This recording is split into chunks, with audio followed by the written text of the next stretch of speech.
Wow. What had just happened in the temple courts? What had happened? Jesus came into the center of the Jewish heritage, the center of Jewish culture, the center of Jewish beliefs. And he confronts the religious leaders. He told them off. We just seen that. He never called them brood of vipers, hypocrites, blind guides. He flipped over the tables. And after all of this, now he's about to leave. And as they leave, I want to read what Matthew records here. Matthew 24, verses 1 and 2. Jesus left the temple and was walking away with his disciples. They came up to him and called his attention to the building. "Do you see all these things?" he asked. "I tell you the truth, not one stone will be left on another. Every one will be thrown down." Mark takes it even farther and he talks about the massive stones, the magnificent building. Jesus says it's all about to be destroyed. Now, we know that it did happen 40 years later. And it's all that is left from all of this is what we call the Western Wailing Wall. After this, they're heading out to a familiar place, the Mount of Olives, where Jesus talks more about the destruction and what's going to happen. He gets into some parables. He talks about the 10 virgins, the sheep and the goats, all focusing on heaven, focusing on the end times, which he talks about also. But they didn't understand.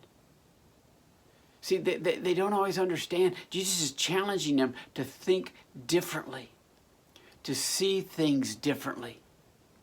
If they only knew, it was about to all be new. If you think back to calling the disciples, Matthew was called. What was Matthew doing? He was a tax collector. He was working for the Roman government. And who else was called?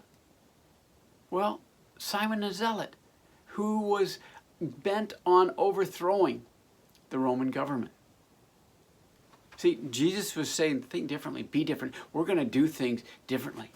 In this discussion on the Mount of Olives, he talks about putting an old patch on a new cloth. It doesn't work. The wineskin will burst. He talks about that. If they only knew what he was really saying, that was all about to be new. See, Jesus had come to Jerusalem to overthrow a kingdom. But it wasn't the kingdom based in Rome. What it was Satan's kingdom. That's what he'd come to overthrow. Remember back when Jesus confessed that you are the Christ? And Jesus goes on and says, the gates of Hades will not overcome it.